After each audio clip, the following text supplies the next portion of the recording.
డబ్బు, అనారోగ్యం, ఉద్యోగం, వ్యాపారం, అప్పులతో బాధపడుతున్నారా? మీకోసమే లాంచ్ యువర్ ఫ్యూచర్ ప్రోగ్రామ్. నమస్తే, వెల్కమ్ టు సుమన్ టీవీ. మనతో పాటు ఉన్నారు ఫ్యామిలీ కౌన్సిలర్ రజనీ రమ గారు. మసీ స్టార్ట్ చేద్దాం. నమస్తే మ్యామ్. నమస్తే. ఇప్పుడు చాలని జీతం తెచ్చే భర్తతో పోరాడే భార్య, ఇది ఎలా చూడొచ్చు అంటారు? ఉన్నారుగా చాలా మంది. ఉంది ఇందులో చాలా పద్ధతిగా ఉండే అమ్మాయిలు ఇప్పుడు కూడా ఉన్నారండి. అవి లేరని మాత్రం చెప్పొద్దు. చూస్తున్నాం 25 ఏళ్ళు కూడా ఉండవు, ఏదో 20 ఏళ్ళకో 18 ఏళ్ళకో పెళ్లి చేసుకుంటారు. పాపం దానికి తగ్గ వాళ్ళే వస్తారు కదా, చక్కగా ఏదో చిన్న ఉద్యోగం, కొంచెం జీతం, 1-2 పిల్లలు, ఎంత జాగ్రత్తగా కాపురం చేసుకునే వాళ్ళు ఇప్పుడు ఉన్నారండి. మెయింటైన్ చేస్తున్నారు. అంటే దేశం ఇంకా అంత నీచంగా దిగజారి పాడైపోలే. ఇంకా ఇలాంటి వాళ్ళు ఉండబట్టే ఒరిజినాలిటీ ఇంకా మిగిలింది. ఉన్నారు.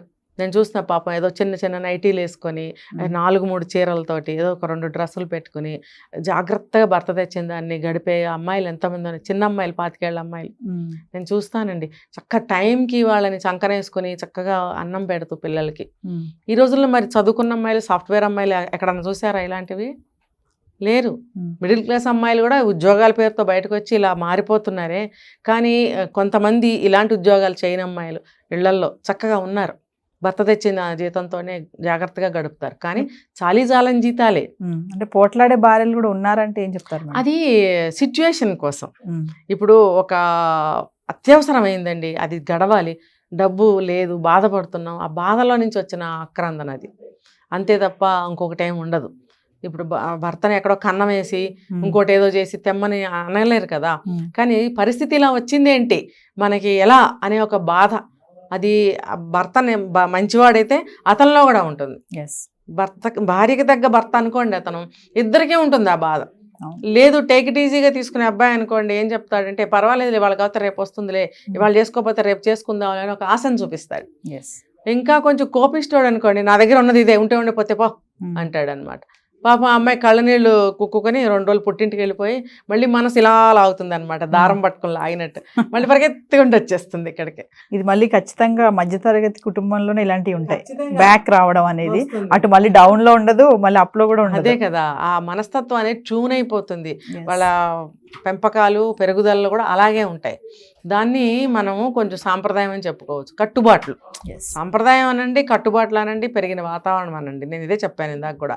సాంప్రదాయం అంటే అదేదో కాదు, ఇవే మన ఒక పెరుగుదల, ఒక కట్టుబాట్లు, ఇవన్నీ కూడా సాంప్రదాయం కిందకే వస్తాయి. అంటే మేడం ఇప్పుడు ఈ చాలని జీతం తెచ్చే భర్తలు ఉంటారు, మరి ఇప్పుడు భార్య ఎలా వ్యవహరించాలంటారు ఆ సిచ్యువేషన్ ని?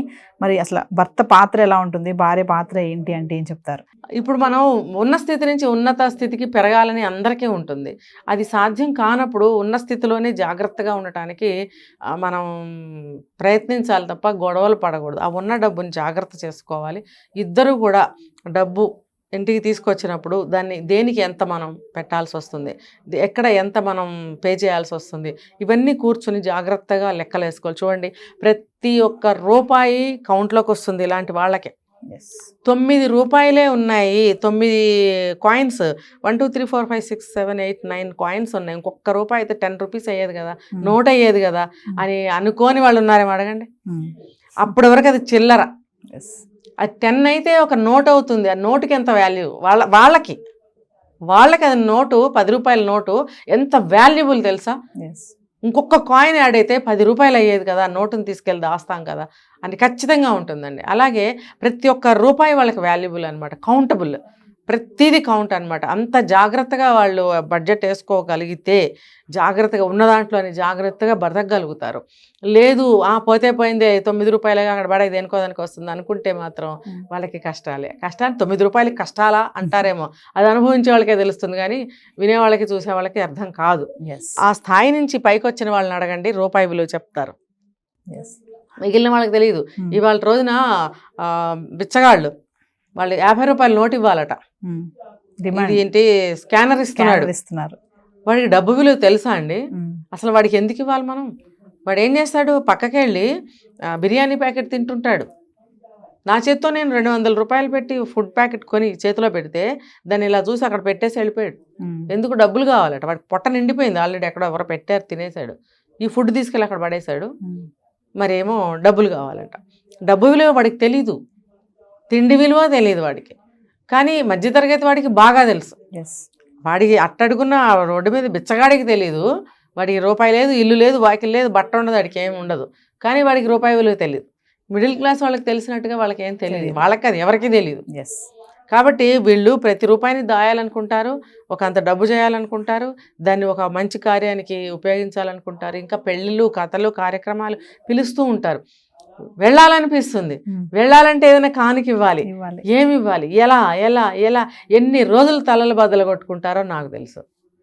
ఏమి ఇవ్వాలి వాళ్ళకి, మనం ఇంతలో ఇస్తే బాగుండదేమో, అసలు ఇవ్వకపోతే అసలు బాగోదేమో, మరి గ్రాండ్గా ఇవ్వాలి అనుకుంటే ఈ సందర్భంగా నేను ఇచ్చే సలహా ఒకటి, అలాంటి వాటికి వెళ్ళకండి.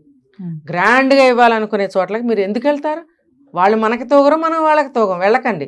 మీ లెవెల్కి ఒక 100 రూపాయలు వస్తువు ఇవ్వగలను అని మీరు అనుకుంటే, ఉంటే 100 రూపాయలు గిఫ్ట్ ఇస్తే చాలులే వాళ్ళకని మీరు అనుకుంటే ఆ ఫంక్షన్కి వెళ్ళండి, హాయిగా ఉంటుంది. మన తాహతకు మించిన ఫంక్షన్లకు వెళ్ళడము, మళ్ళీ ఆ ఫంక్షన్కి వెళ్ళాలంటే ఖరీదు గల గుడ్డలు వేసుకోవాలి. అంటే వాళ్ళకి తగ్గట్టు మనం బతుకుతాము, మనకు తగ్గట్టు మనం బ్రతుకుతాము. దానికోసం షాపింగ్ చేయాలంటే డబ్బులు కావాలి. డబ్బులు ఎక్కడి నుంచి వస్తే ఇద్దరి మధ్య గొడవలు, భార్యాభర్తల మధ్య. మళ్ళీ ఆ భర్త ఎక్కడన్నా అప్పు తేవాలి, అప్పుకి వెళ్ళడం అవసరం ఏముంది? మిడిల్ క్లాస్ వాళ్ళు అంత తేలిగ్గా అప్పుకి వెళ్ళకూడదు కూడా వాళ్ళున్న స్థితిగతులను బట్టి. కాబట్టి ఇద్దరూ కూడా డబ్బు ఎంత వచ్చింది, మన ఖర్చులు ఎంత, మిగులు ఎంత, మనకి చేతిలో ఉన్నది ఎంత, లిక్విడ్ అనేది కొంచెం ఉండాలి, కాస్త సేవింగ్స్ ఉండాలి, ఖర్చులు పోను, ఇవన్నీ చూసుకొని జాగ్రత్తగా కుటుంబాన్ని ముందుకు తీసుకుని వెళ్ళేదే మిడిల్ క్లాస్, మధ్యతరగతి కుటుంబం. అంతే, మిడిల్ క్లాస్ ఫ్యామిలీస్, మధ్యతరగతి కుటుంబాలు. ఇది అందరూ తెలుసుకోవాలి. లేనిది రాదండి. దొంగతనాలు, కుట్రలు, కుతంత్రాలు, పక్కదారుల్లోకి వెళ్ళి సంపాదించవచ్చా? సంపాదించకూడదు కదా. కాబట్టి ఒక న్యాయమైన పద్ధతిలో న్యాయమైన జీవితాన్ని గడపాలి అని అనుకునేవాళ్ళు ఇలా జాగ్రత్తగా బతుకుతారు, బతకాలి కూడా. Thank you ma'am.